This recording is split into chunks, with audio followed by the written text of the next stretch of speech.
that we here are continuing to explore further. Autonomous vehicles and connected vehicles technology are being tested across the country and in New York State. Innovative transportation options like app-based ride-hailing and microtransit, or privately owned, privately operated on-demand transit service continue to take the New York City region by storm. And of course, as more and more younger generations are less likely to drive, the convenience of Uber and Lyft, and most recently Chariot, are continuing to grow in usage. However, this rapidly changing field needs to be effectively regulated in the interest of data and privacy. So legal and policy experts are having questions, a lot of questions are being asked in terms of the legal and policy ramifications. And I know that many of you here and online have questions in regards to that. So we will be taking questions from the audience here at the mic on my left. I think this is meant to be a very interactive session. So, Matt, Delphi. Well, now you're saving it. And for those of you that are logged online, we ask that you wait till the end of the session, that you write in your questions in your comment box, and then we'll read them out loud after the presentation is completed. So today we have this very special guest to address these questions. Matthew W. Daus is a former New York City Taxi and Limousine Commissioner and Chair of Transportation Technology. He's a transportation technology lawyer, and he's a distinguished lecturer at City University of New York, City College of New York Transportation Center, and he's president of the International Association of Transportation Regulators. Matt is going to lead an interactive discussion on the future of for-hire ground transportation as autonomous and connected vehicles technology progresses forward.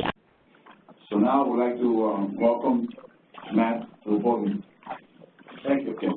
Thanks, Jose. Well, before we go to the podium, I want to thank Jose, first of all, for putting this together. I think this is great, what you've been doing with these brown bag lunches. And, you know, what he fails to mention is that he's had a tremendously distinguished career at New York DOT and is a former graduate of City College, where the UTRC is located. And he's done some great work so far with NYMTC, and you know, the best is yet to come, and we're going to tie in a lot of what we talked about today to that. But when he told me about the brown bag lunch, and when I learned more about it, I said, I don't know the last time I've had one. I think I had one in grammar school.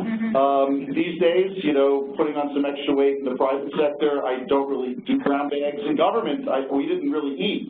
You know, I really, there wasn't enough money to eat. You know, I was a lot thinner back then. But I remember, you know, it was cool to have a brown bag, like maybe in the 5th grade. I remember when I was in 2nd, 3rd, 1st grade, we had these metallic lunch boxes with the Jetsons and the Flintstones, and then if you're really cool, you had superheroes. And then, you know, the cool kids at like 5th or 6th grade started bringing in brown bags. So I did bring in a brown bag. I hope you don't mind if I eat while we talk. Is that okay? Okay, no, just food for thought, so to speak. Well, I do have some symbolic things in my bag. Well, first of all, I have an apple. Okay. It's always supposed to points. I have another apple, which we're going to talk about. I also have a BlackBerry. Okay, for those in government, I still love my BlackBerry. It's indestructible. In fact, it's even got a piece of electric tape holding the back together. I have a taxi. See, Eileen from TLC is here. It's not the official New York taxi. That's the best I could find. That's going to be part of the discussion. I also have this thing.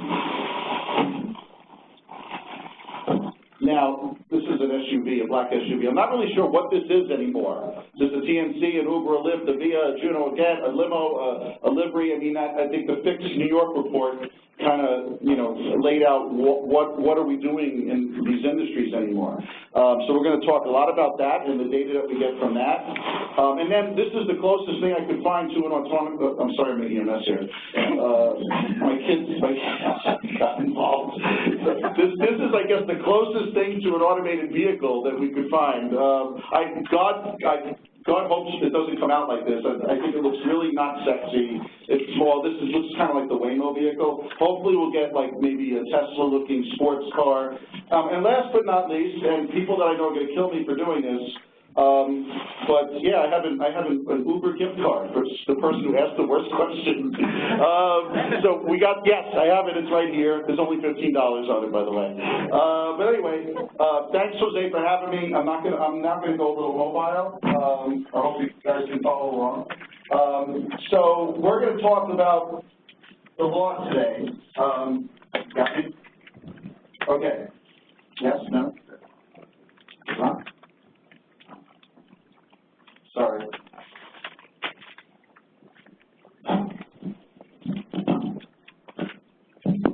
Okay, thank you. I know we have people watching from around the country, and we have the regulators, I'm sure, the ITR members. So I'm going to try to talk as a lawyer talking, not legalese, and try to get into some of the issues that are coming up on data, and then we're going to go and pivot into automated vehicles. We'll take questions. But what we'll do is we'll do this classroom style. I'm going to actually ask you questions, and we're going to have, when we get to the end, we're going to talk about what the future is going to look like. And I think it would be great to have a brainstorming session. So I think we already got the bio down. I've been teaching courses, at least 4 courses in the subject matter, and I've seen that the curricula dramatically changed in the last 2 to 3 years. I looked at my syllabus 8 years ago for sustainable transport and for-hire regulation, and I had to redo everything because the world has completely changed. And all the courses are coming together, you know, shared mobility and things that weren't even talked about 8 years ago in sustainable transportation, that course, are now bleeding into the multimodal technology course that I taught and the transportation funding and policy course and the for-hire regulation course. It's one big, you know, mesh, let's put it that way. It's one big mesh. All of the different topics in transportation are blending together, and the law is kind of an afterthought. I mean, we've seen that, and we can talk about that with the TNCs. And I'm fearful that when it comes to big data, and when it comes to automated vehicles, we don't want the law to be an afterthought, because in light of the, you know, very serious things we've been seeing lately on the front page today, all these attorney generals are going after Facebook, you know, for the Cambridge Analytics debacle. You know, we had a horrible, horrible accident in Arizona with Uber. So we need to start thinking about the legal repercussions and safety issues as we talk about automated vehicles. So I've been thrown into this probably. I'm very involved with TRB and the National Academy of Sciences, mostly because I have a very unique skill set. I have the regulatory experience as the former commissioner and doing a lot of best practices with the ITR, but I also am a labor lawyer. I'm an employment law specialist. I have a degree from NYU Law in that area. I was a human rights prosecutor. We have the former human rights commissioner here, by the way.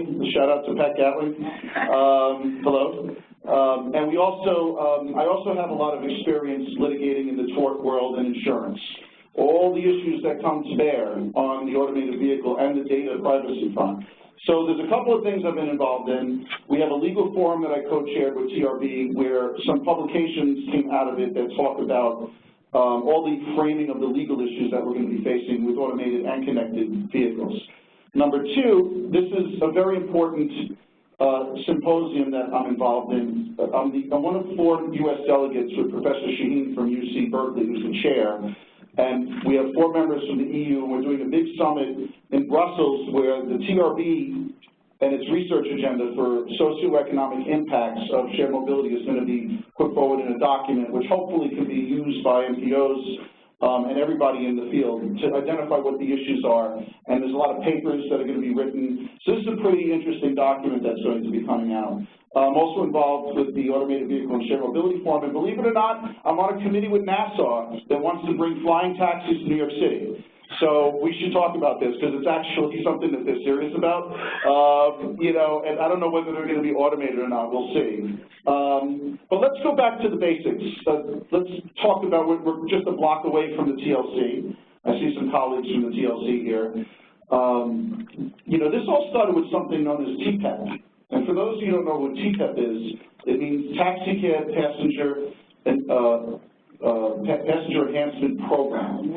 TPEP was the program that was put into place in 2004 when we gave taxi drivers the largest fare increase in the history of New York City, gave them a living wage. Times were much better back then. And what we basically did is put together rear seat screens, front seat monitors for the drivers, a GPS system that worked with credit cards and debit cards.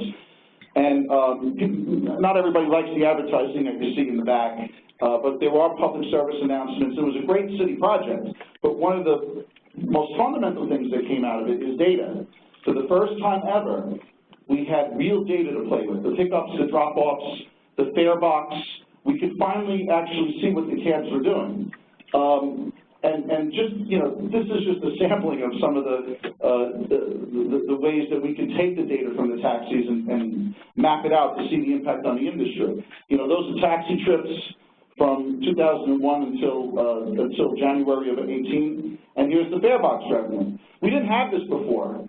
I can tell you that as a former regulator, and I think the TLC can attest to this, it's very rare that someone ever comes into your office and says, hey, things are great, you know, thanks for all your help, you know, we're having a wonderful time, we're making lots of money. No one ever says that. In fact, now, there's some truth when the taxi and black car industry come in and say, well, we really aren't making any money. But everybody has a different figure. You'd ask the fleet owners what they're making, they're saying they're doing horribly, and they'd have one number. The taxi drivers would have 5 different numbers.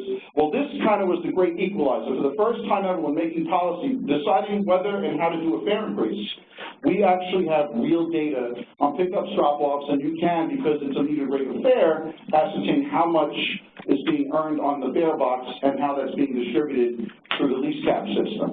So this is something that is probably the biggest and best data set in the world when it comes to taxis. It was the first. We're very proud of it, and we've gone on into other areas. Now, you know, you can do heat maps and zones. The TLC doesn't do it for a variety of different reasons. You know, in terms of zip codes, they have their own zones that they picked out, which is part of the anonymity that goes with the data that we'll talk about in terms of the reasons why they have it. And let's go back to when this first happened. And, you know, the reason why we don't have what's called breadcrumb data or more detailed data is my fault, but if I didn't do it the way I did, we probably would not have had this program at all. Let me explain. When we gave the drivers the biggest fare increase in history in 2004, by the time my former chief of staff, who's now who was the project manager, Ira Goldstein, he's now in charge of the Black Car Fund. It took him about 2 years to get it going. We had legal processes. We had to do an RFP. We used an innovative procurement to pick several vendors who were supposed to limit competition so they can bring the cost of the hardware down for the industry. It was all a big plan, but the drivers forgot about that 2 years later. And they started protesting right outside of Rector Street. I remember they had the union rat. You know, Commissioner Gatlin may remember I used to sneak out the back from time to time because they were trying to confront me. The Reverend Al Sharpton was protesting against me. Everybody thought that we were trying to spy on the drivers. I said that's absolutely ridiculous. But the key strategic move, which was against my brain to do, is before we passed the regulations, we had a meeting with the New York Civil Liberties Union. I don't know, Eileen, if you remember this, but we had this meeting with them, and we basically sat down and said, hey, you have concerns, you're thinking about suing us, let's just make you feel at ease. We're not going to look at what drivers are doing off duty. We're not going to be spying on them, and we just want to know where their pickups and drop-offs of passengers are and where they're going so that we can do our job. And we put that in writing, and part of the negotiation was we weren't going to get the breadcrumb data, the points and the pings from the GPS from the point of the pickup of the passenger to the drop-off. And by doing that, when the NYCLU had like a really bad moment when they came to testify a year later at the commission, when we were taking the contract provisions that we put into place and we're passing rules, to formalize the CPEP program. They testified, this is horrible, this is a breach of privacy. I pulled out the letter, that they'll never forgive me for this. I said, didn't you sign a letter saying it's okay, you know, that what we're doing? And their faces turned red. And the bottom line is that we never got the lawsuit, that lawsuit, which could have been a serious one. And we did get a lawsuit, this Alexander case, which ended up going in our favor for here and hopefully for the rest of the country. You know, the big issue is, you know, what type of data are you using for what purpose, and are you breaching any type of privacy rights of passengers or drivers? And, you know, ultimately, this case that was brought against us decided that the TLC has a substantial interest in requiring GPS, which outweighs privacy rights to the interest in promoting taxi customer service, ridership, and passenger and driver safety. The Alexander case is a very, very important case for data when it comes to taxis. It also, I think, ruled consistently with other laws that are out there that a taxi is not a private place. A taxi or a vehicle that's on the streets of the city, when it's on the streets, you don't have an inherent right of privacy to what happens in that cab. Now, there may be other issues when it comes to privacy in a criminal context, where you have, you know, laws involving the Fourth Amendment and search and seizure and using information that you get from a car stop that may have been unauthorized in a criminal case. So this is different. This is a civil proceeding, and this is a civil use of it. We always said that we would never give the data out to law enforcement unless there was a subpoena. And at least when I was there, that was, you know, kind of what we did. If law enforcement needed this data, even though, frankly, most of it is public, we would always make sure that they sent us a subpoena and that, you know, the drivers were rest assured that we weren't going beyond the scope of what we did. So this is an important case. And, you know, and this is just the beginning. There's a lot of other stuff that happened after this. Now, in terms of data, right, there are several methods that you could access data that, let's say, the TLC has, or any other city now that collects data from taxis and limos. Number one, you can get an agreement between a governmental entity and a private company or an academic institution where the government gives the data or the private entity gives the data to one of these places. Regulations regarding data access to enforce laws and freedom of information laws. We're going to go through them one by one, so don't worry. Now, there's nothing to do, not related to Cynthia Nixon. This is Richard Nixon, okay? You remember him? Anybody? Okay, we have some young people in the room. The Watergate scandal, okay, breaking into the Democratic National Convention headquarters. There were freedom of information laws on the books, but they got strengthened and tightened after the Watergate scandal, you know, so that government decision-making wasn't cloaked in secrecy. And in 74, pretty much every state, including the federal government, passed laws that made for more access to more information. This is, of course, before emails, which has been, for criminal prosecutors, a real field day. I think there's a lot of people that are in jail, politicians and otherwise, that would not be in jail if it wasn't for emails. So, you know, there's a very broad definition of what a public record is under all of these laws. And then there are exemptions, which we're going to go into. So it's presumed that everything that's in writing or any record that's in the possession of the government is or could become a public record unless there's an exemption where the government can assert its right to withhold that information if a reporter or an average citizen or even a competitor of a company that's disgruntled about a bid that went to someone else looks to get information from the government. So here's an example of an agency record definition. This comes from the Freedom of Information Act on the federal level. An agency record to be subject to FOIL requires that, one, the agency either create or obtain the requested materials, and the agency is in control of the requested materials at the time the FOIA request is made. So this creates an individual right to obtain access to the records, and there are about 9 exemptions under this FOIA law, including trade secrets. We're not going to talk about all the exemptions. We're going to talk about the ones that are relevant to taxi and TNC, Transportation Network Company data. So here are the typical exemptions that come up. The first one is an unwarranted invasion of personal privacy. Okay, an example of that would be I would routinely deny requests from people who would ask for taxi cab drivers' home address or information or their date of birth. Okay, that's been widely upheld as being something that is not subject to FOIL, and the government can exercise its right to withhold this information. Number two, for law enforcement purposes, you know, it would be very difficult for somebody who's subject to investigation by the district attorney's office to request a Freedom of Information Law copy of their file in an ongoing investigation of them. So whenever there's a law enforcement investigation going on, the government can withhold that information for good cause. And number three, trade secrets and commercial or financial information are protected by many state laws. Okay, this is the big one. This is the one that Uber and the TMCs and Lyft complain about. There are very small differences in the law's wording which can determine whether some information is subject to disclosure. So there's no magic wand or steadfast rule that applies in every single state. Every single state has its own FOIA law. And then the feds have their own law when it comes to federal agencies like the USDOT and its subdivisions. And states with identically worded FOIAs could ultimately reach different conclusions. Remember, each state has its own court system with judges that have differences of opinion. And each state that passes a FOIA law may have a different legislative intent to interpret that law. There may be different reasons why changes were made. There could have been a local scandal that happened. You know, that's why this becomes very murky.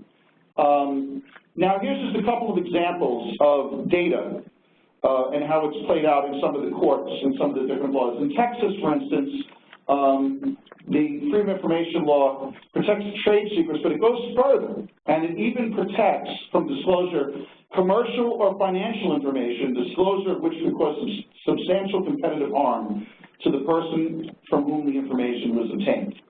So this goes beyond, like, you know, when I think of a trade secret, of course, I think of, like, the secret formula for Coca-Cola or Pepsi. I don't start thinking of where a passenger's dots on the screen is, you know. But, you know, some of the TMCs have been making the argument, you know, that it's a trade secret for my competitors to know where my passengers are being picked up. Now, if you buy that argument, okay, there's some states go a little bit further and might entertain that argument in terms of the broader commercial or financial information language. In Washington State, this is very interesting. We're going to talk a little bit about this as a potential solution to government and academia and getting data for study purposes with alleviating the concerns of private companies. Maybe have an academic institution or a third-party entity hold the data. Well, this actually happened in a case in the state of Washington where the question arose whether documents held by a third-party vendor to the government, remember, someone has a contract with the government, was holding the records, and the court decided not to expand the definition under the law of what an agency was to include that third-party vendor, which leaves the door open, I guess, you know, for a contract potentially with a Washington State agency and an academic institution, a private academic institution. Remember, public institutions like the City University of New York and the State University of New York, they're all subject to the FOIA law, so it's different. But a private entity or a private academic institution might be able to, as a third-party entity, shield from disclosure you know, some of the information that it gets. In Alaska, there's a provision in the code that says public records do not include proprietary software programs. And this is an issue that came up in New York from time to time. You know, there's no obligation on an agency to create a record, okay? That's been at least the rulings in New York State, and Robert Freeman, who's the godfather, I guess, of very different from Richard Nixon, but the godfather of the Open Meetings Law and the Freedom of Information Law, the Committee on Open Government, gives a lot of advisory opinions on how to interpret the New York State FOIA law. And it was pretty well known, and I believe it still is, that the government, if it has data that has been run through a program, like if a deputy commissioner asks for a spreadsheet showing all this information and there's FOILable information on there, then a reporter can probably get their hands on it. However, assuming there's no other exclusion that applies. However, if there's no obligation for a reporter to tell the IT department of an agency that you have to run this program if the government has already done that. So that's one of the little nuances that we come across in the actual administration of an agency. And just two other examples quickly. In Arizona, there's actually a ruling in Lake versus City of Phoenix that digital metadata, the information is a big issue in the courts. with discovery when there's civil and criminal lawsuits. What about the metadata? Who touched that document? Who made the changes to it? And how do we get access to that? They actually said that you can get metadata attached to the files in any electronic form as part of the open records law in the state of Arizona. And in South Dakota, the state also offers an open SD, a searchable website with many public documents available. And this is going to be very interesting because a lot of cities and jurisdictions now have chief information officers and open data technology officers, chief technology officers, and there's a movement towards open data. And there's a migration to creating a platform where we can sanitize it and put it in a place for the people to download. But that may not save you. Could you imagine if you go to the open data officer and get data that doesn't match up with a separate FOIL request you sent to the agency that sent the data there? And then there are some cities that if you move the data from one agency to another, you can't FOIL it. So that's, I'm not going to mention the agency involved, but I once had a situation outside of New York where there was taxi data collected by one entity and they sent it to a separate technology agency to evade getting FOILed. And there are some states, I believe in California, in San Francisco, if you delete your emails one day when someone says you're under investigation, you delete your emails, they're not FOILable. So this is all over the place. It runs from the super liberal to the not so liberal at all. And there is already litigation in this area with TNCs. Their big issue is, you know what, we don't want our competitors in the government knowing what we're doing for two reasons, in my view. We can talk about this if we have different viewpoints. Number one, the data is valuable, okay? Look, Uber put out a press release that they want to sell their data to cities or at least share it with them, with the caveat that maybe we will have a discussion, right? There are companies that are in the business of maybe working with cities through any mechanism in sharing this data. Now, I think the TNCs, especially Uber, have given the data in exchange like they did in Boston for regulatory concessions. So you want the data, you give me something for that, right? That's kind of what they do. But there is a legitimate concern, I think, some of these companies may have that if we share too much data with the government, that it's going to be somehow disclosed and it's going to hurt us and our competitors are going to get it. So in Ohio, the city of Columbus versus Lyft, there was a ruling in an Ohio State case on the trade secret exemption, which said that drivers' names and contact information are exempt from disclosure. Now, whether it's a trade secret or not, I don't know, but that's what the court ruled. Drivers' dates of birth and contact information, similar to New York, are sensitive, personally identifiable information exempt from disclosure. Remember, forget the trade secret for a second. There's an exemption that applies specifically to personal or private information, like your credit card information, let's say. You could argue your social security number. Drivers' physical descriptors, proof of citizenship, prior felony descriptions, and vehicle descriptions are not exempt from disclosure.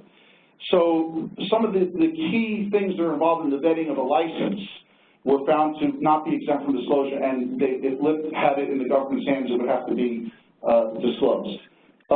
There's another case involving Lyft against the Pennsylvania Public Utilities Commission, which regulates limousines and now TNCs. Lyft statistics on the number of trips provided were ruled not to be proprietary data and can be disclosed. Okay, we're getting back to the trip information, the number of trips. Third case, and there's more cases out there, but these are some key ones I wanted to focus on. This is an Uber case, Razor versus B&L Service in Broward County, Florida. Uber's aggregate trip data and fee data was not a trade secret and was subject to disclosure.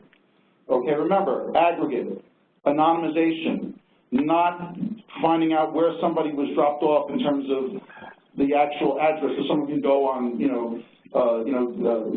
Google Earth and find out where exactly you are. Okay, that's the reason why there's such concern by privacy advocates about this NTNCs about the disclosure of this information. Now, okay, TNC data access. There are lots of different ways now that we have TNC data that they're trying to protect it and you could get it. Number one, some jurisdictions have developed protocols for TNCs to provide specific and accurate data to protect the privacy of the passengers and the drivers, and so that TNC competition is not limited. Now, New York is a good example. we now have data in New York from TNCs. It's not the same way that it's collected as TPEP and LPEP is the Livery Passenger Enhancement Program. That's the green cabs, right? So the way it was done, and, you know, and consistent with the Alexander decision, there was a basis for getting this data that was articulated in the TLC's rulemaking involving concerns about driver fatigue. The Federal Motor Carrier Safety Administration has, for many, many years, enforced you know, driver fatigue requirements across the country for bus drivers and interstate truck drivers. TLC now more rigorously does that with TLC licensed vehicles, and the way they were able to justify getting the data from Uber and Lyft and the other TNCs and the entire industry, frankly, was by putting this law in place, which requires that we get data from the companies in order to ascertain whether they're violating the rules or not.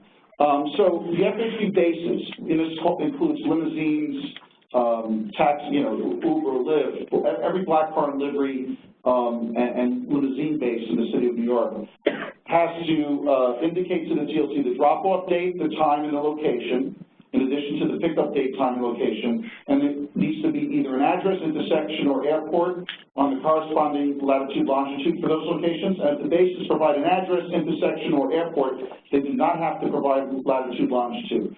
Now, this is something, there's some fines there, and interestingly enough, this only applies to New York City.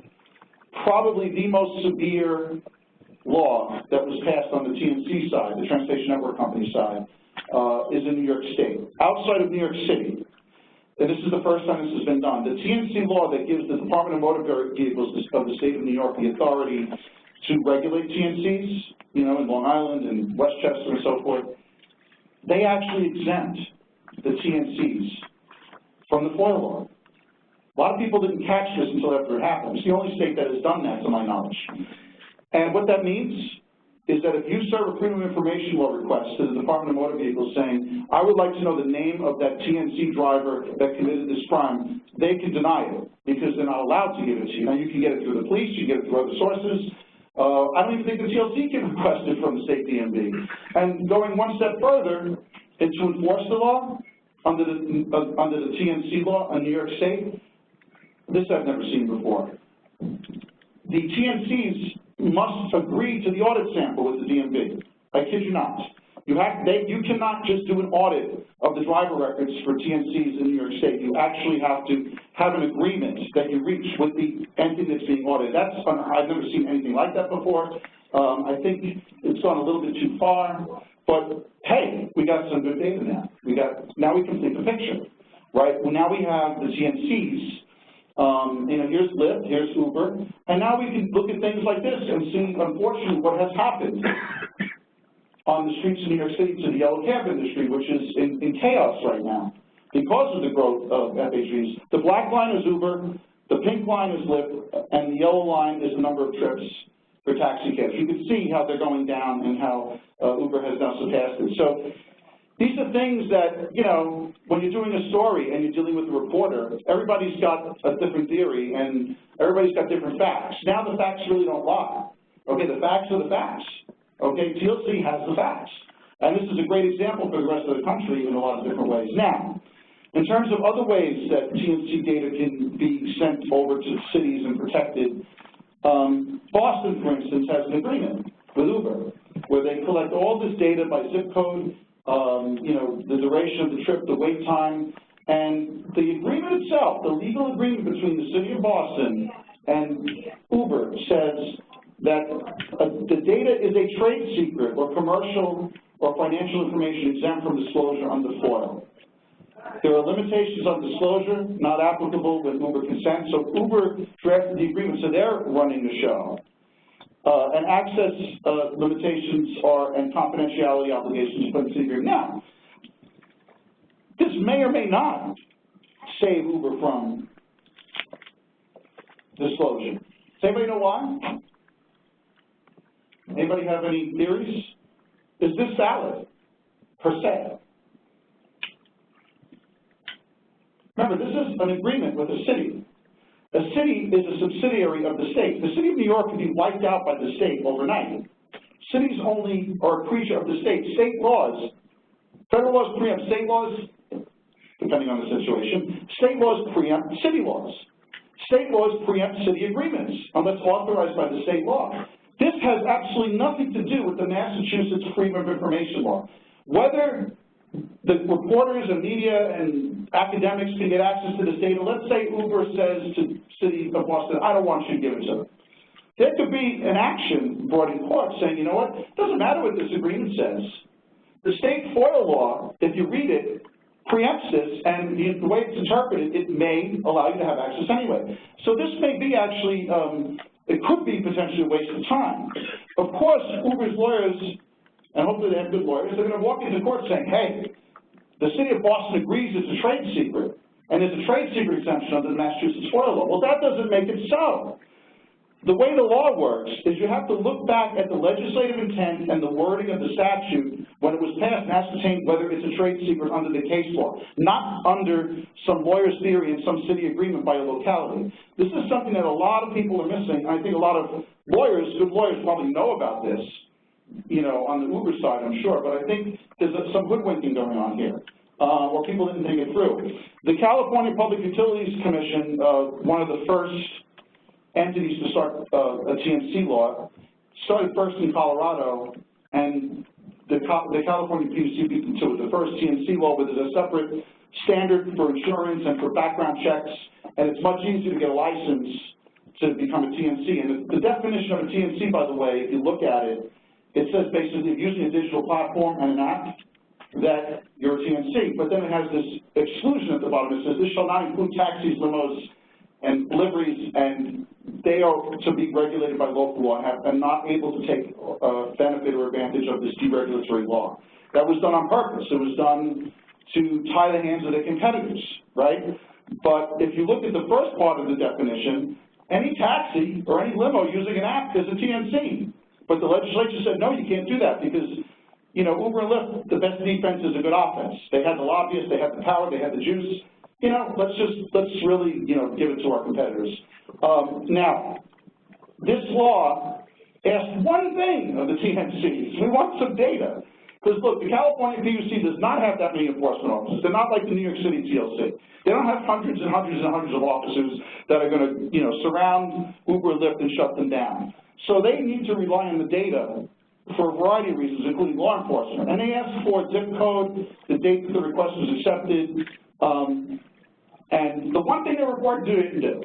And they were fined $7.6 million, that's Uber, to comply with the CPUC's reporting requirements. So, you know, even if you get a regulatory concession in a state law, sometimes there's a failure to comply because there's a resistance. The private companies don't want to give their data up. Now, we're going to talk a little bit, very briefly, about privacy. Also what happened with Facebook. You know, there are a lot of privacy laws all around the country. Every state, the attorney generals and the individual states have authority. There are also federal laws, the Telephone Consumer Protection Act, protecting you from spam or people grayballing you or watching you and spying on you, taking personal information, credit card information, social security number, your location. These primarily guard against the breach of personal passenger or even driver personal information that gets disclosed through hacking or a data breach. And, you know, just be aware that every state has these laws. There are federal laws, and they apply in one context. But most of our discussion here is talking about data that the government can get and how it can be useful for traffic planning. It could be useful, you know, I'll never forget when we had that big dust-up, okay, with the TPEP companies and the NYCLU and the drivers, we ended up putting in the agreement that we couldn't get the breadcrumb data from our own vendors. And I'll never forget when Mayor Bloomberg and former Commissioner Sadiq Khan tried to ascertain whether the pedestrian plazas that were put into Times Square were working or not, that I got a call asking if we could kindly ask our vendors if they can give us the breadcrumb data so we can see what the speed is being traveled near Times Square. And of course, I got a call from their lawyers which said, well, it's not in the contract, we're not going to give it to you. So of course, City Hall wasn't too happy about that. The DOT commissioner wasn't too happy about that. And we ended up having to buy back the data from our own vendors to ascertain whether the pedestrian plazas sped up or slowed down traffic. I think the conclusion was It didn't speed up traffic, but it's great for the city anyway, so it's great, and we're going to keep it. So we have pedestrian plazas for life now. Maybe we'll get more of them. You know, but this is really starting to play out with the has anybody heard of the SANDBOX? Have people heard of SANDBOX? Anybody know what that is? Okay. The FTA, the Federal Transit Administration, put out a very innovative grant program. It's not that much money if you look at the big scheme of things. $8 million, that's not a lot of money in government speak. But this is a mobility on demand sandbox pilot program where we encourage cities to experiment with mobility as a service, first and last mile, using technology, apps, TNCs. And you know, at TRB, I remember the first time that they started talking about this. And now we have actually a bunch of different cities, at least 11 projects in all these different cities that are experimenting with technology. There's a common theme. Some of them are trip planners, mobility as a service, you know, walking out of your house, and your one app with your credit card information on it will tell you to walk 1 block, take a bike share, take that to the subway, and then when you get out, take a TNC or a taxi to your destination. The fastest and the cheapest way to get you there. All seamlessly. It's, you know, there's Whisk in Helsinki. There are apps that are experimenting with this. Most of these sandbox projects that have been approved and awarded funding involve mobility as a service, and you need to have a data platform in order to administer all of this. Okay, which brings in the question of data. Now, I went to the Shared Use Mobility Summit in Chicago a few weeks ago, and when we started to get a handle on what the status of these projects are, everybody's gung-ho in all these cities, but there's one thing holding it up. Does anybody know who's holding it up? No, good guess. All right, we're going to give you the Uber card. We couldn't get through this without mentioning the president. So, no, worse, lawyers. Well, maybe. Lawyers, right? They're the problem. They are all negotiating with the cities. And remember, this could all be an exercise, this could all be tilting at windmills. Okay, negotiate what you want. Have you taken a look at the state FOIL law in your jurisdiction and whether it will wipe out your agreement? But this is what's holding things up right now. The reason why they haven't been actually rolled out yet is because the lawyers on behalf of the TNCs and other private companies that are involved are negotiating with the city lawyers to launch these very innovative, interesting programs. They're all over the map. The FTA picked a lot of different types of services, including first and last mile, MOS, data platforms, counters, in both rural and urban environments. So we need to keep an eye on what happens here, because I don't know if there'll be any litigation just yet, but there could be. There could be. And, one of the stated missions of the FTA in putting this grant program together is open data and big data analytics. So data is the future. If we don't get good data for the Sandbox program, as Federal Highways is supposed to, I think, be working with Booz Allen to analyzing the success of the program. If they can't get good data to say that these pilot programs work, Mod Sandbox 2, 3, 4, 5, and possibly money that may be allocated to states and MPOs in the future may be impaired by the ability to declare success. If you don't have the data to show what's happening in these first and last mile scenarios that has been shared, it's going to be hard for the government to say, yes, this worked or it didn't work, and what should we be experimenting with next. So we're going to take a break in a minute, but let's talk about the legal issues. Okay, these are the legal issues that I've identified. There may be others, but they haven't been resolved, and they may need to be resolved. Number one, can municipalities or states enter into agreements or pass regulations that may contradict the FOIL clause? I think the answer is that really depends on what the FOIL law says and how you interpret it. But it might be possible for the FOIL law to be amended, right? There's nothing preventing the FOIL law to amend it to say this is exempt from Sandbox. Look, Uber and Lyft got a law that says we're exempt from FOIL. Our driver records are exempt from FOIL. If they can do it, why can't we look at it in another context? Number two, can federal grant regulations or federal funding authorization statutes shield and protect data collected from private entities consistent with the FOIL laws? That's an interesting legal question. Remember, the federal law, because of the supremacy clause of the Constitution, says that the federal law is supreme, that, you know, but then there's a whole body of case law that says, well, sometimes it preempts and sometimes it doesn't. We learned our lesson with the hybrids when we mandated hybrids under the Bloomberg administration, and we went up to the U.S. Supreme Court, which didn't hear the case, and we got stuck with a ruling saying, well, cities are not allowed to set emission standards. California can above the federal laws limits, but you know, you're preempted because the Clean Air Act and the Energy Policy Conservation Act say cities can't be setting these limits. It's the prerogative of the federal government, just like it's the prerogative of the federal government and NHTSA to determine who gets an engine. You know, you can't have different automobiles in different cities and states. There's a federal policy under the constitutionally enacted using the Interstate Commerce Clause probably as the basis. Remember, you need to have a provision in the U.S. Constitution that justifies regulation, okay? A big legal question in the area of autonomy, but in data as well, is whether the federal government would have the authority under the U.S. Constitution to tell a state that you need to protect data. If it's data that's being entirely collected by a state or city, in that state or city, does the federal government have the right to tell us what to do? The federal state powers, and you know, set forth by the 10th Amendment, which reserves sovereign states to have the power to do what they want to protect the public health, welfare, and safety of their people, comes into play. So what happens in terms of the future of TNC and taxi data on a federal level? I mean, you could attach it as a condition to a grant. You know, there's nothing preventing FTA or any other federal agency saying, you know what, if you want to use this money, this is what you got to do. Now you guys go figure it out. But it doesn't necessarily mean that once you do it, that someone can't sue under the FOIA law and get the data, even though it's not the federal government's intention to have that data shared with the public. So there's a lot of murky issues when it comes to whether the feds can either pass a law on the congressional level or have grant programs through regulations like FTA saying you can or cannot use or do X, Y, and Z with this data. It may not hold up in a state court. Number three, does the FOIA law even apply? Now, this is my favorite topic. Does it even apply if a third-party private entity holds the data in a lockbox? Okay? Or if a private university serves as a repository.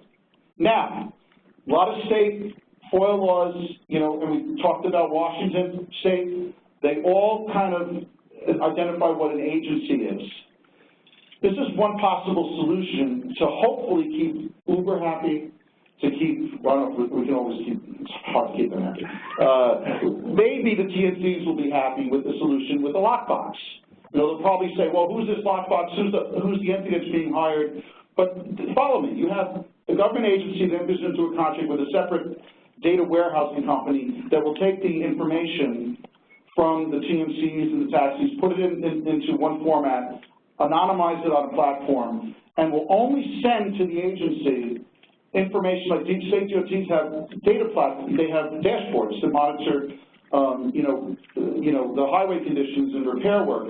To have a platform or a software that pulls only the data that it needs, that should be something that could be released to the public, right? So this way you could argue that the only thing that's subject to FOIA is this data that the government now actually controls, not the data that's anonymized and put into this lockbox. Now, people may be for or against this, but it is a potential solution. I talk about it in, well, this is, if you're looking for a primer on TNC laws and passenger data security and privacy issues, I published an article about this topic in Westlaw on Thomson Reuters, and this is the article, which is, this is a textbook chapter with Springer and Purdue University called Ground Transportation Big Data Analytics and Third-Party Validation, Solutions for a New Era of Regulation and Private Sector Innovation. This is the chapter that sets forth all the things I just talked about, but recommends that we explore a lockbox model. Now, I'm going to stop here in the interest of time to take some questions and to give my voice a rest before we move on and fly through automation.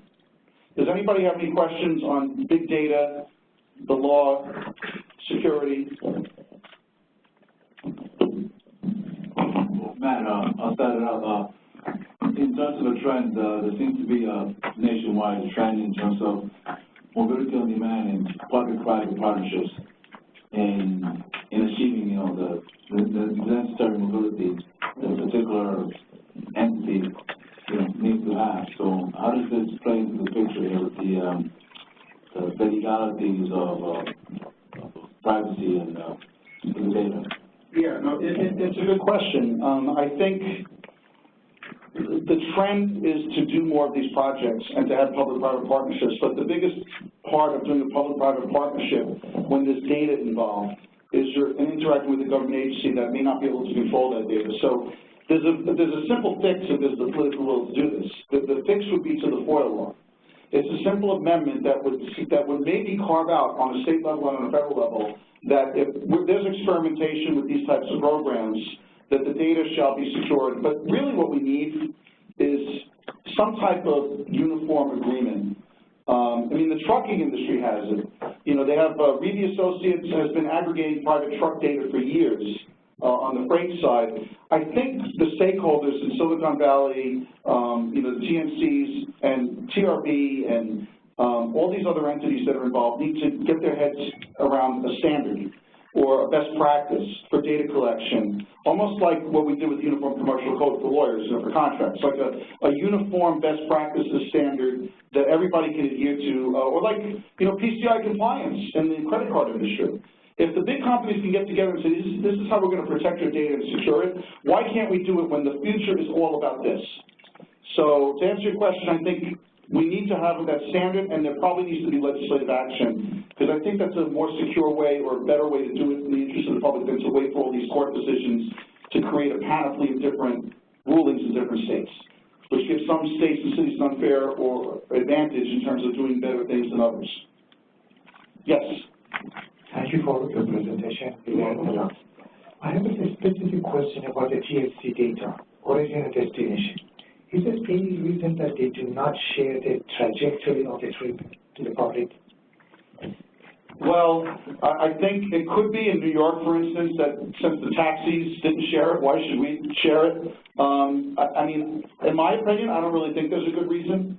I think there's a good reason to say when you're off duty, you shouldn't share it. You know, what someone does to a vehicle off duty is not a matter of public concern, whether it's a TMC or a taxi. But I think, I don't think there's a really good reason, but the way it's played out is they protected that. And a lot of regulators are happy, frankly, with getting the pickup and the drop-off. Now, we can get the so-called breadcrumb data, the trajectory, if we need it. But there's an investigation going on, you know, and let's say there was an alleged crime committed in the GNC or the taxi cab, you can get a subpoena and get that information, which is held not necessarily in the government's hands, but in the private vendor's hands, which can be subpoenaed.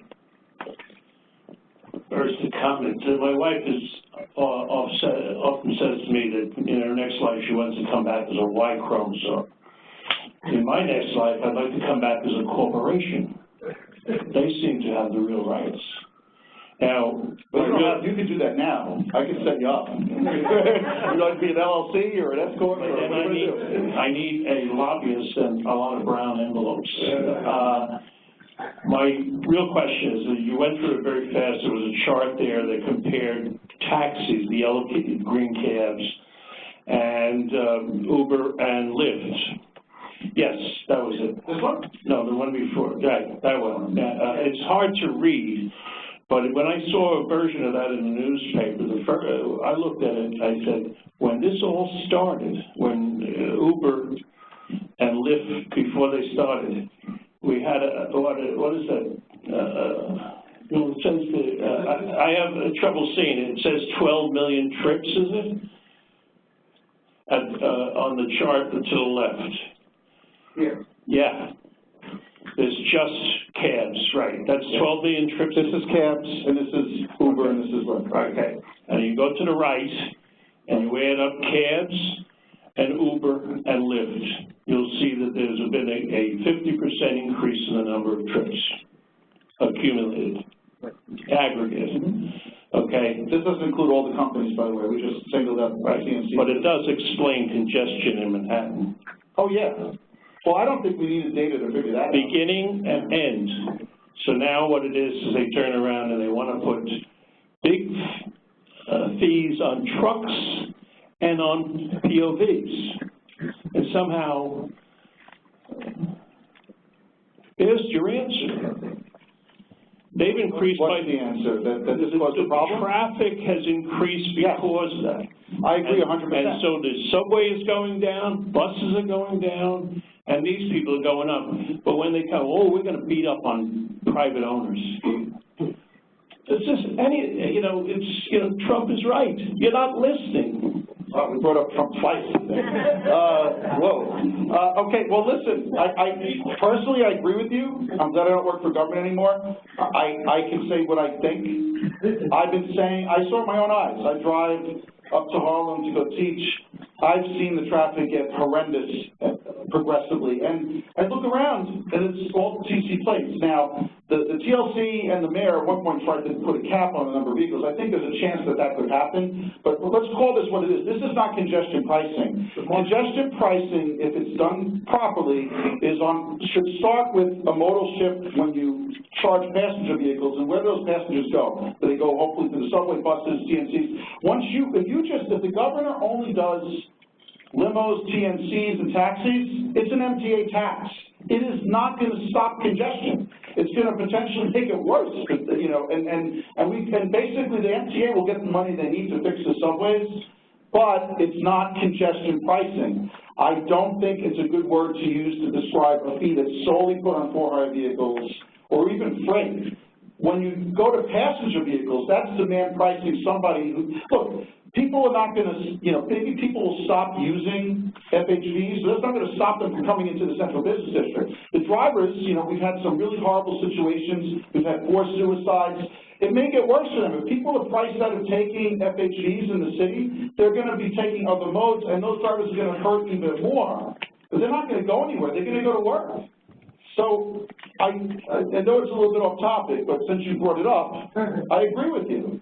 And something needs to be done. But forget about this.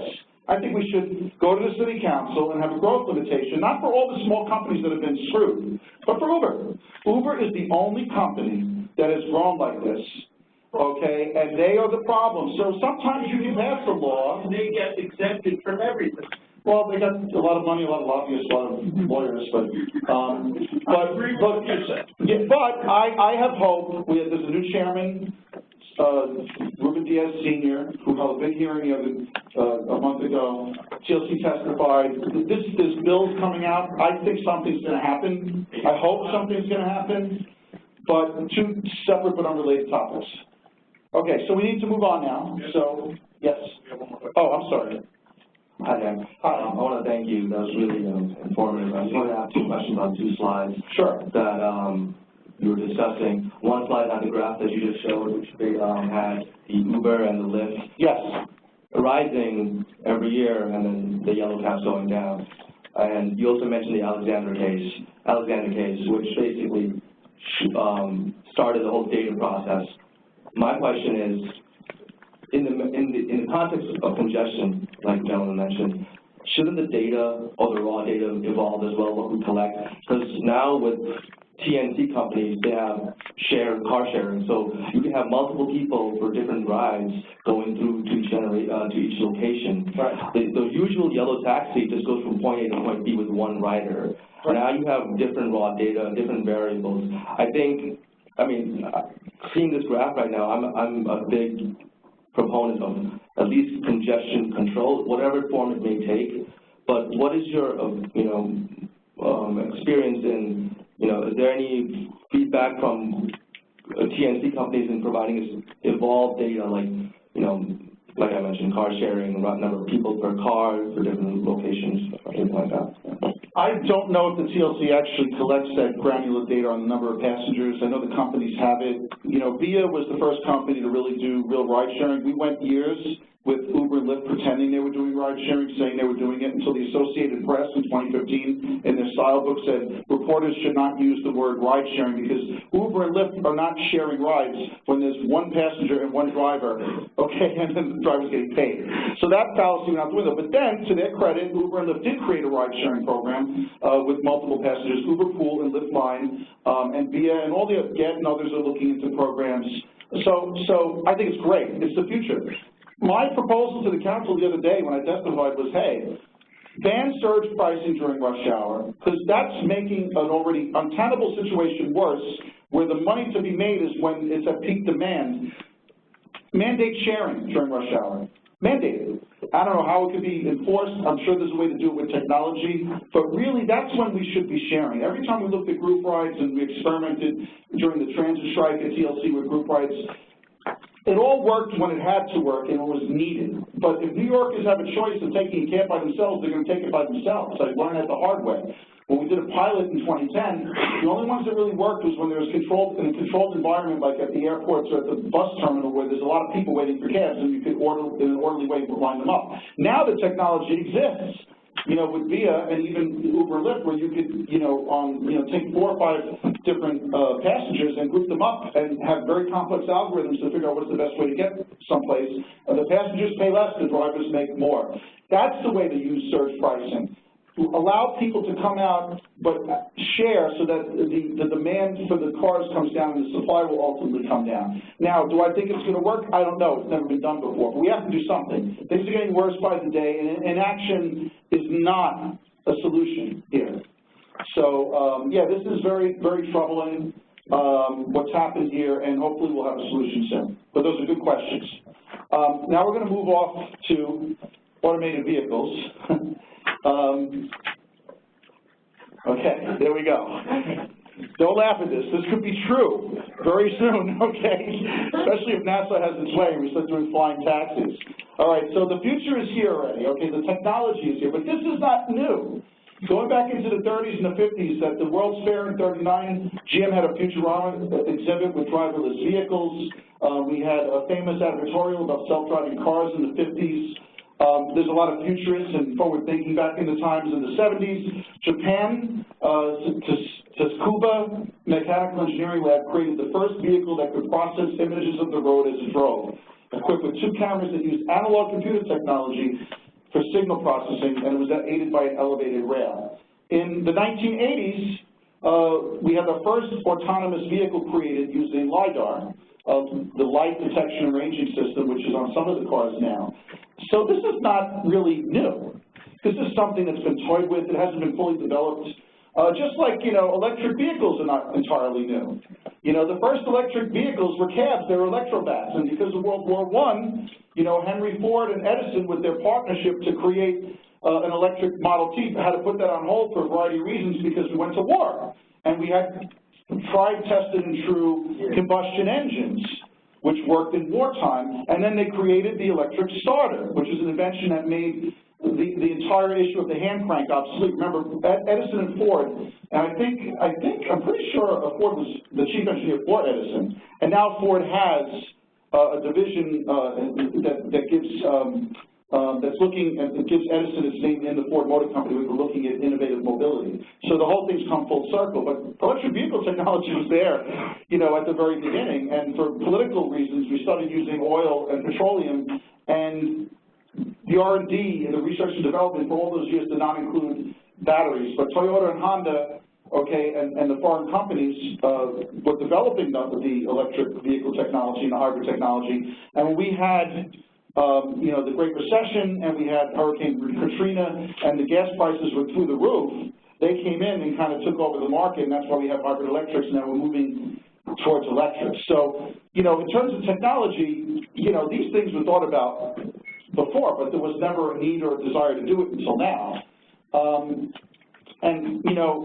We're talking a little bit about connected vehicles, and for those of you who don't know what connected vehicles are, I think the best way to describe it is cars talking to cars, cars talking to infrastructure like lights, and cars talking to people crossing the street, not looking at their cell phone and texting. And it's intended primarily as not only as a data collection device, but it's intended as a safety mechanism so that the cars can sense one another if they're both connected, and they could either warn the passenger or they could slow down and prevent an accident or prevent a crash, is the better term. So V2V is vehicle-to-vehicle communication. V2I is vehicle-to-infrastructure. If you're accelerating too fast and you might blow a light that's turning from green to yellow to red, the car will alert the passenger potentially. There's a lot of potential for this data collection, but some are arguing that automated vehicles make some of this obsolete. It may not make the infrastructure communications obsolete, but certainly the vehicle-to-vehicle communication, if every car is autonomous and able to sense what every other car is doing, then there might not be as great a need for connected vehicles. So just put that in the back of your mind, that's a different set of terminology, it's a different set of equipment, similar concepts. But I think NHTSA and the Society of Automotive Engineers did a pretty good job of developing the lexicon that we all talk about, levels 0 to 5. We're going to focus on what happens throughout the different levels, okay? But this is an interesting, this is, I think, in NHTSA's policy framework. But here is also, in the SAE book, is a better description, I think. It's easier to follow and understand. You know, so level 0 is the human driver monitors the environment where we're complete control. Level 1, the computer controls speed or steering only. That could be cruise control. We've had that since, what, the 70s or maybe the 80s. Level 2 is an integrated computer controls the speed and the steering. And level 3 is the computer monitors the environment and controls speeding and steering with full human backup, where we can take control of the vehicle in a scenario. Now, level 4 and level 5, there's no driver needed. Now, we struggled with understanding the difference between level 4 and level 5. I still think I understand it. You know, level 5 replicates everything that the driver can do, and the machine does it, the car does it. Level 4 is almost the same thing as I understand it, but there may be, let's say, a geofencing. You know, the car may be only allowed to operate in certain areas, and outside of that area, then it can't operate. So there's some fine points between 4 and 5, but the big safety leap occurs when you get to level 4 and 5, if all the cars on the road are automated. We're going to get into that. But we're going to talk about, let's talk about the benefits and the challenges, and we're going to talk about the legal issues. Number 1, you know, if there's sharing of these cars and integrated mobility with other forms of transit, it can be more efficient. According to various studies, automated cars could double highway capacity and be more efficient. They can self-park. People can be less likely to use transit. I don't know if that's a good or bad thing. Equity. Mobility may be offered to people who cannot drive, okay, senior citizens, or people who do not have ready access to a car, the disabled as well. This could help people who are visually impaired. And you could also have amenities while traveling to work. So you could read or sleep, or you could, if you're a lawyer, you could build time in the back of the car. Hopefully we're not doing that while we're driving. But there are issues. There are safety issues. Okay, the trolley problem. Okay, this is, you know, what does a computer do when there's, you know, a senior citizen who's lived a full life, who's got a cane and is struggling to cross the street, and then there's a baby in a stroller with a young mom? You have to swerve to avoid one of them. Does the computer make that decision, or does a human make that decision under difficult situations? The handoff, level 3, okay? I'm not going to make any presumptions about what happened with the Uber accident, but if you look at the video, okay, in Arizona, there was a person who was driving, and if you look at the split second when they probably could have taken back control of the car, it appeared that they were doing something. I don't know if they were texting or touching the dashboard, and then there was a woman who was killed, unfortunately, who was walking her bike across the street at night. If you watch the video, it's very disturbing, but now in 4 cities, the program has been suspended, Toyota suspended the program. The handoff, you know, you've heard the phrase that when you sneeze, you know, when you're driving, that split second, a lot of bad stuff can happen, you become distracted. The same thing with, you're creating through automation at level 3, a handoff problem where there may have not been an issue there before, but now you have one because that split second, you don't take control back quickly, bad things could happen that wouldn't have happened before. And, you know, and also you have the mixing and the matching issue. You know, how do you integrate cars that are intelligent and level 4 and 5 with cars that are not? You know, do you have to change over the entire fleet so they can all talk to each other? And then you have the human element of a driver who doesn't have an automated vehicle interacting with a car that is automated, and sometimes you can't predict what a foolish or a drunk motorist might be doing. You know, is the computer able to, you know, predict all these things is an open question. And look, there have been some fatal crashes already with Tesla, now we have the Uber crash, and there's issues with governance. Now, I often found in my 20 years in government that it's difficult when more than one agency is involved in getting something done. Here we have no shortage of agencies involved. These are just the federal agencies with no true leader saying we're in charge. NHTSA kind of took the lead, but it's really undetermined who's going to be doing what. You got NHTSA, you got FHA, FMCSA, and then you got the state agencies, transportation departments, departments of motor vehicles. Are we going to have steering wheels? Should we remove them from our regulations? Is your road test going to now be about how to operate the car as opposed to learning how to drive? These are all big issues, and every state and city wants to get automated vehicles tested because it's a great political stunt by the mayor. They want to show that they're pro-technology. Some cities have even chased out companies like Pittsburgh, chased Uber out initially and they went down complaining that the regulations aren't loose enough. So you have some cities like California that are backtracking, strengthening their automated vehicle supervisory roles, but you also have some cities that are looking to entice big companies, tech companies, to come to their jurisdictions. And so now we have laws that are passed in 33 states, laws introduced in 33 states, and 21 states, including the District of Columbia, have enacted legislation involving testing. So again, here's not a federal law, even though there's a federal bill that was, introduced involving testing, and there might be constitutional authority, since NHTSA does have control of these things. They might pass a federal law that says this is the testing protocol. If you're going to do it, this is what you need to do. That could happen. Legally, it could happen. But right now, it's up to the states and state laws involving where you test and how you test. And then the governments, of course, get involved, and there's liability issues that we need to talk about. So let's talk about what the legal issues are. You have personal information and communications privacy laws, okay, motor vehicle licensing and registration records, consumer protection laws against privacy breaches. You know, there's probably more robust data inside that car than there is in your phone. But right now, I remember Senator Schumer doing a press conference a while ago, probably on Sunday, where he talked about, auto manufacturers should not be able to ascertain what your whereabouts are by looking inside your car's computer. But that car's computer has all the things that all these TNCs and companies are salivating over in terms of where you're going and how you're driving. It's all inside the car and the onboard diagnostic system. The car's computer is a very powerful tool. What happens if people hack into that tool and get your private information? So there are cybersecurity issues, data privacy issues about using automated vehicles, tracking, terrorism. There've already been hackers have proved and demonstrated that you can hack into an autonomous vehicle remotely. If we can't, protect Facebook and all these other things, what makes you think that someone's not going to be able to hack into these automated vehicles? Big issue, big concern. It could be used for terrorist attacks. There could be new criminal laws that will need to be created to deal with this situation.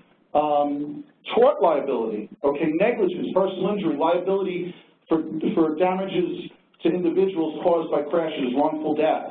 These issues are already starting to appear and happen. There's going to be a huge lawsuit in Arizona. We'll talk about that in a minute. But are there going to be personal lines of insurance? When the vehicle is completely automated and the driver has no bearing, what is there to insure anymore? We could end up becoming, and I was with the National African American Insurance Association the other night talking about all these issues. We may be migrating to products liability insurance for companies to buy or to self-insure, where the only lawsuit will be in the future whether there was a design defect in the automated vehicle, not whether there was human error by the driver. So in terms of negligence, in level 3 there could be negligence. You were texting while you were supposed to be paying attention to the system that was telling you to take control of the car. That could be a negligence theory, but personal liability could be out the window. It's a big issue whether no-fault laws and workers' comp laws will stay in place. The limo and power transit industry, I can't see a scenario where there will not be a person in that car, even if the car drives itself. People need help getting in wheelchairs into the car. If in the limousine industry, it could be the chauffeur becomes a concierge. Is taking the baggage, is giving restaurant recommendations to the high-end passenger. So there may still be a worker comp scenario, but on no-fault, I still think we're going to have no-fault. The no-fault laws that are in most states say that if you're injured, you get covered for basic economic loss, your medical expenses. It doesn't matter who was at fault. As a matter of public policy, those laws, I think, are going to stay in place because there's going to be an outcry that, I went to the hospital, someone's got to pay for that as a society. I shouldn't have to bring a products liability lawsuit that will be resolved in 10 years. So I think that's going to stay in place. But there's a lot of issues here that are going to unfold. And let's talk about this crash for a second. Okay, so there was a woman crossing the street at night. It looked like it would probably be hard for anyone to avoid this type of, crash. So it's hard to say because we weren't there. There was a person driving who appeared to be doing something else, and all you have is the crash occurring. We don't know much about it. So who's going to be sued in this? Anybody have any ideas? Any lawyers in the room that want to speculate? Speculate is probably not a good term. Hypothesize? Yes. I will speculate, and I'm not a lawyer. Okay. I think she was a suicide. Really? So she was walking her bike across a roadway at night that has a 45 mile per hour limit, which means more common that somebody would be doing 50 miles an hour than 40 miles an hour, which then far above. Number two, any manual or instructions or guidance for bike riding says don't ride your bike on a roadway with anything above 35 miles an hour. Okay. So you showed you mentioned something before that shows prejudice or bias on your part. You referred to foolish or drunken drivers. What about foolish and drunken pedestrians? You know, in a fatal road accident that involves alcohol, look at the federal statistics. It's 3 times more likely the pedestrian is drunk. And it's twice as likely that the pedestrian is the only one who's been drinking. That's ignored. Now, it might well be that it's gotten better, that the drivers are drinking less because they're listening to the message and they're following what they should be doing. But pedestrians are not being addressed. Now, I have been to a wake and a funeral for people, for one person who committed suicide by jumping in front of a car. I've been to a wake for a young man who was thrown in front of a car. So it's within the realm of possibility that woman, we don't know whether she had been drinking on drugs or whatever. We can't rule that out. No, it's a fair point. I will not draw. Would that stop a lawsuit is the question. And then the look on that woman's face is the most important thing. She had a false sense of security. She thought she could look down, and she couldn't. False sense of security. And this woman crossing the road, overrode the mechanics of that vehicle. Real problem for Uber. Real problem. Well, I think it's fair to say, first of all, I heed and agree with you on a lot of this. I think we need to have, there's too much of the pedestrian's always right. There needs to be pedestrian bicycling training. People need to be more cognizant of what they do. Everybody's got to play their part. So I agree with you on that. But it may not stop the lawsuit, okay? Just because she may have wanted to commit suicide doesn't mean that it could have been avoided, but for the negligence of the person that was in charge of the car. So it may affect the award if there was contributory negligence and it's proven she was in a disparate state and she went out to the highway to commit suicide. That still may not stop the lawsuit. So let's talk about, don't tell anybody, I used to be a tort lawyer on the plaintiff's side for 2 years until I went to the other side. And I went to join the government. Okay, well, whatever side I went to, I flipped to another side. So, lawyers, sue first and ask questions later, right? A good plaintiff's lawyer is going to sue everybody. So who does he have standing or she have standing to sue? All right, typically, the typical scenario in the Uber case is going to be a lawsuit against the driver.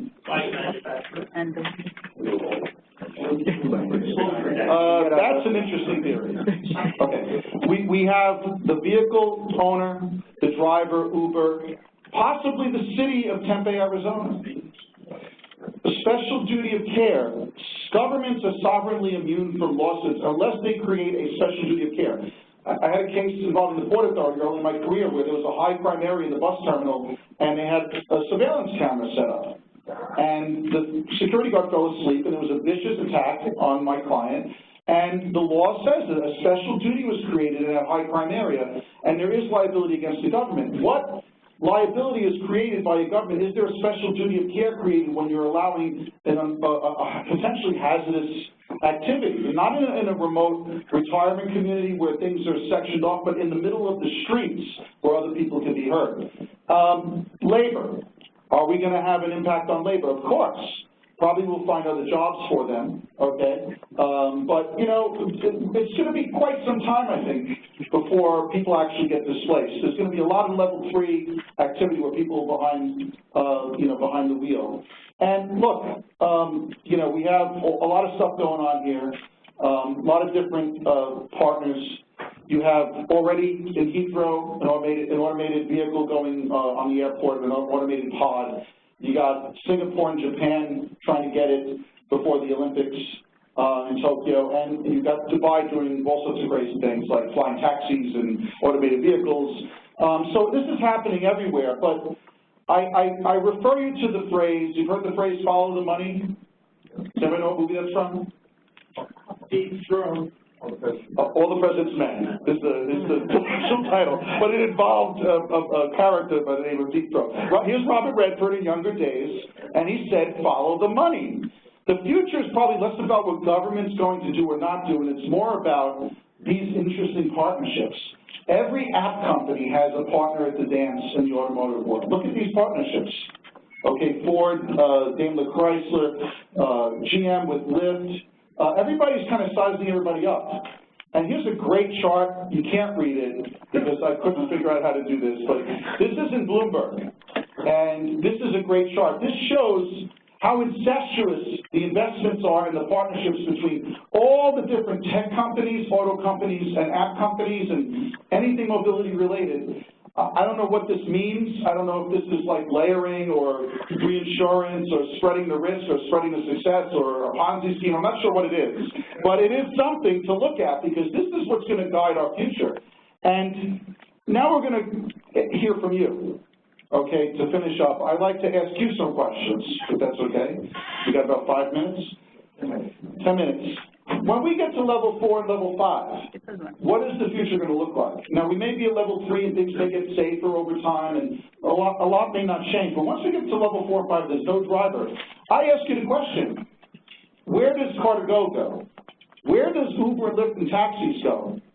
What purpose would Enterprise Rent-A-Car, Alamo Rent-A-Car have? If there's no driver, why would an auto manufacturer sell cars anymore? Why don't they just, I think they figured this out, why don't we just rent them out to people forever, like Uber did? And I think what's going to happen, in my personal opinion, and there could be a lot of different things, that all of these folks are out of business, or they're acquired, and you have big tech, Google that creates Waymo, and you have auto manufacturers that create mobility companies that are either going to sell the cars to cities or individuals, no matter which way, but this is going to be the future possibly, where these companies are out of business. And that could very well be the case. So I ask you, I always like to ask who, what, when, and where of people. So just a quick exercise. How many people, when is this going to happen? How many people think it's going to happen in the next 5 years? Level 4 or 5, okay. Mainstream, like most cars on the road will be level 4 or 5. How many, so you think 5 years, 10 years? Okay, 15? 20? What saturation? Let's say more than 50%. Okay, most people think it's, other than you, that it's not happening tomorrow. It could be because of the government. I don't think the technology's there. I don't think anybody can dispute that, right? But, you know, when are they all going to be AVs? Does anybody want to take a guess on that? Let's say 5 years? 100% automated vehicles, level 4 and 5. 10 years? Car being bought today will last 11 years. So nothing's going to kick in until the 11. Correct. There's a 5-year platform. Okay, so that's a good point. So let's say 15 years. Okay, we have a taker in the back. I feel like I'm doing an auction. I actually am doing one tomorrow for medallions. 20? 25? 30? Okay, this is not, okay. These are good responses. The survey says, who? We have the tortoise and the hare, okay? Who will be manufacturing AVs? Who will be buying them? Okay, let's start with the first question. Does anybody want to venture guesses who's going to be manufacturing them? Is it going to be big tech, big auto? China. China? Okay. Okay, good answer. Yes? I think it can be both. I think they're just going to collapse and become each other. Okay, they may cross-pollinate. So both of them are going to become these companies that do tech and auto. Okay, that's a good answer. Did you agree? I pretty much agreed with her, but I want to make a qualification on the previous question about saturation. Okay. I think it's going to be a very long time before wide open spaces like South Dakota are ever entirely autonomous. I think that congested places with lots of traffic, like New York City and other congested downtowns, within 10 to 15 years, it will be illegal for a human being to drive an automobile. That's a very good point. Well, where it's an issue of safety and congestion, and where cars are immediately speaking to each other, and the infrastructure is worth building to make smart streets as well as smart cars, 10 to 15 years, it will be illegal for a human being to drive an automobile in those places. I don't know about the 15 years, but I agree with you. Isn't it possible, let me ask you this question, that we may have a law that says in 15 years, whatever, from now, that no cars other than autonomous vehicles are allowed in the Manhattan Central Business District? And then, are you going to be able to buy your car, or is it possible the government may enter into a contract with one of these companies and make it part of the mass transit system and completely take over the roadways from the taxis and the Ubers and just put autonomous vehicles going up and down in a safe and closed environment, which we are probably going to see very soon in Disney and amusement parks and retirement communities and campuses, right? Yes? Oh, no. To answer your question. Yes.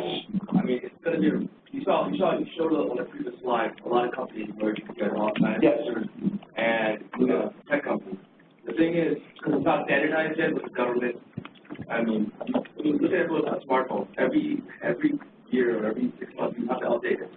I mean, suddenly you have a Waymo car that needs to be updated versus Uber car that needs to be updated. So all these different car companies, different tech companies would have to be initially, it's a race to finish, ultimately. I think for the government to see who has the most robust infrastructure of AV units out there.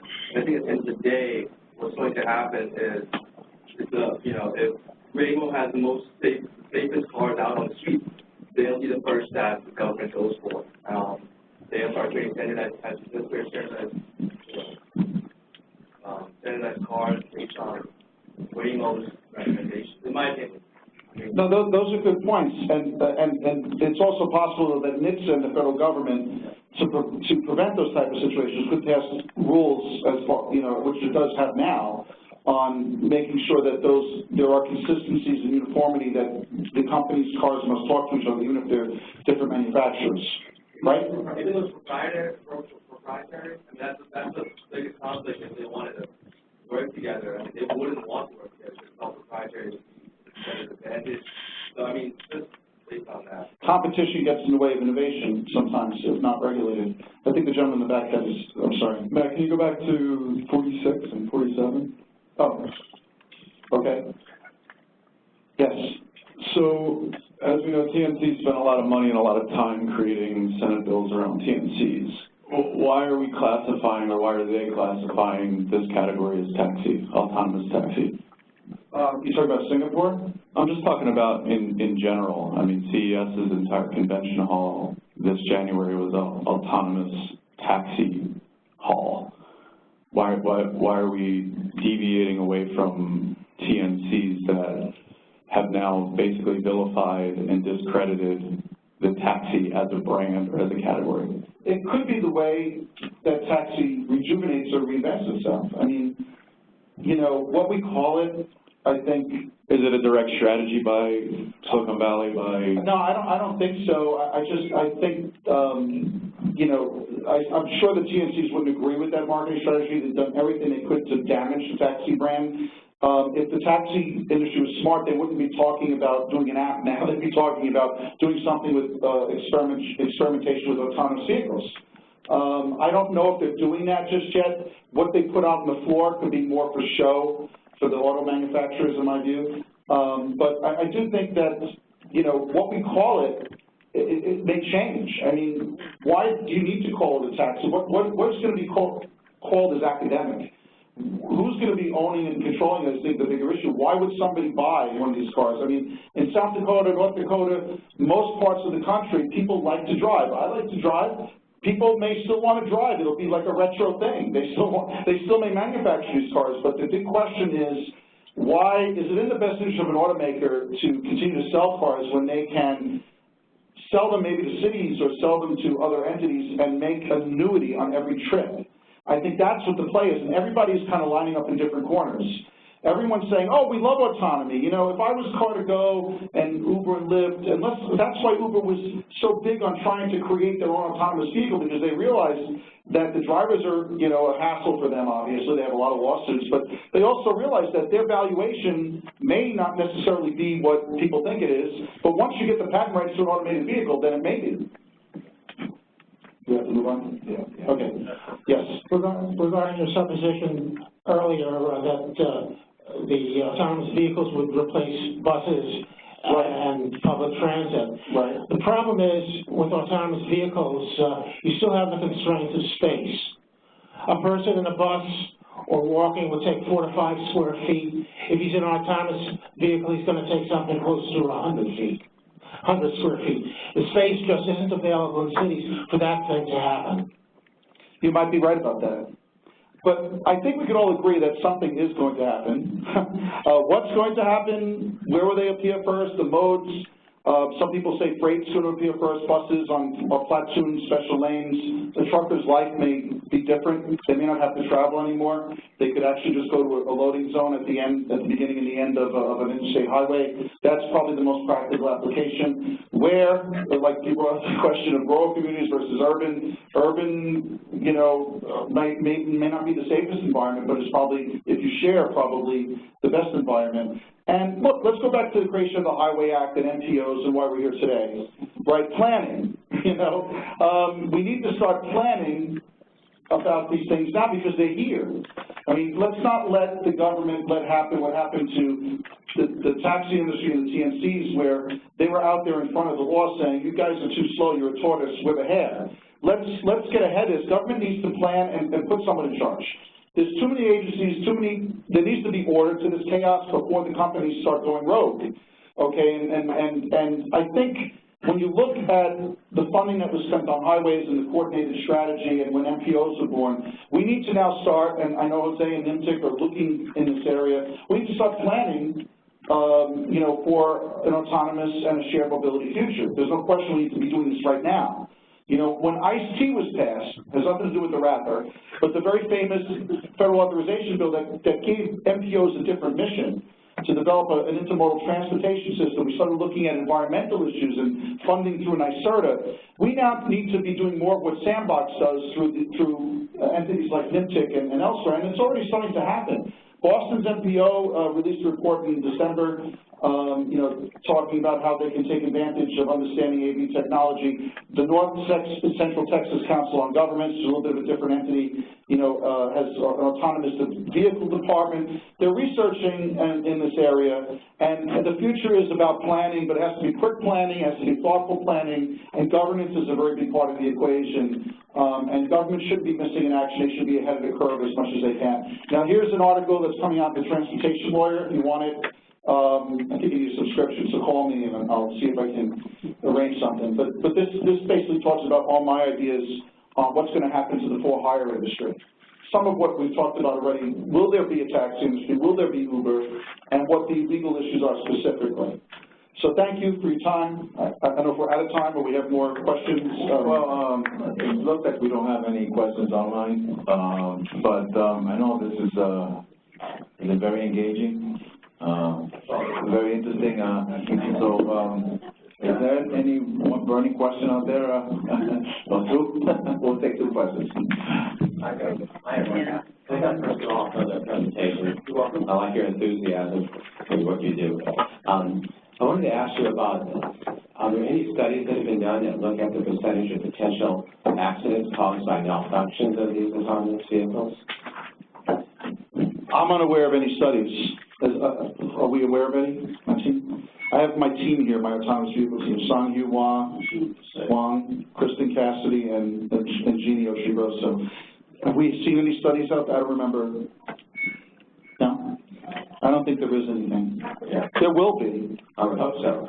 Yeah. Well, I think there's only a few accidents, but I think I would take a look at the National Traffic Safety Board is investigating this incident, and I think that's probably why Uber made a smart move to suspend the program in all 4 cities, because there were some media reports that there were some issues occurring with these vehicles beforehand, and the lawyers probably put the brakes on it because massive products liability lawsuits. There's already, you know, this is a big wrongful death suit. One more question, please. Hey, Matt. Hi. I guess a question about the idea of prohibiting human drivers from operating vehicles. Is that something that you think the insurance industry can take care of without the government actually putting a ban? Can the insurers say, it's going to be we will not insure you because it's so much safer to be in an autonomous vehicle. So if you're in a human-driven vehicle, you're not covered for anything, and that might be, you know, the solution. Right. That's a very good point. And they're already starting to talk about doing that. Some companies now have telematic systems and black boxes that are voluntary. I think what will probably happen is they will offer discounts to people who opt to use and buy these safer cars. But remember, whether it's safer is still an open question.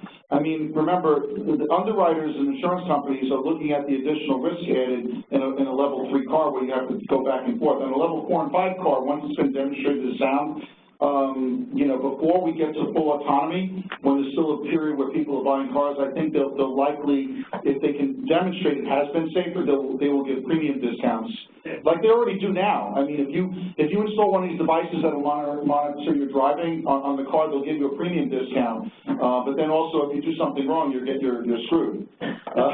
Yeah. Your liability goes down, but your collision goes up because of all this added equipment, none of which is cheap. One thing is for certain, engineers, lawyers, and lobbyists, and, you know, yeah, and insurance are all going to be making money. Okay. Yeah. They ain't going out of business. Just one last question. I know you had your hands up for one last question. Hello, Matt. Hi. Not a question as a comment. In terms of, we know that the beta system, the videotape, was a better system, and yet VHS won out. In terms of money, we know that what we call the money, in terms of which system is going to be used, it's similar to the beta versus VHS. Whoever comes out with the most money is going to win. But on a broader level, nothing was discussed about the fact that most cars today are run by gasoline. Now, all these cars, are they going to be fueled by solar energy? Are they going to be, you know, that's another factor limiting the possibility. And the third possibility, Einstein was asked once about what kind of weapons they're going to use in World War III. So he said, I don't know about World War III, but I know World War IV was going to be sticks and stones. So the way things are going, this might not even be necessary because the whole thing we wiped out, we're back to horse and buggy. Well, if you talk to some transportation advocates, they would like us to go back to just walking and horses, maybe, or pedicabs. But yeah, it's a good point. And I think, like, a lot of things come back to following the money. Who's going to have the most resources? What's going to end up happening? But those are very, very fair points, and we'll see what happens. It's anybody's guess, but if we don't start thinking about it now, you know, government should not be caught, you know, behind the 8 ball on this one. They need to get ahead of it. I think they've done some good work on the federal level. They really have, but I think there needs to be more coordination. We're talking, and among the industry members and among the government stakeholders. Great. Well, thank you everyone again for attending. This is a great presentation. This is probably like a 2-hour class, right? Well, I may try to get There's a CLE credit for the lawyers, we'll see, I'll let you know, or planning credits, we'll see. But thank you for having us, it was a lot of fun. Students, you don't have to come to class tonight, I think I see a student back there. Okay, bye.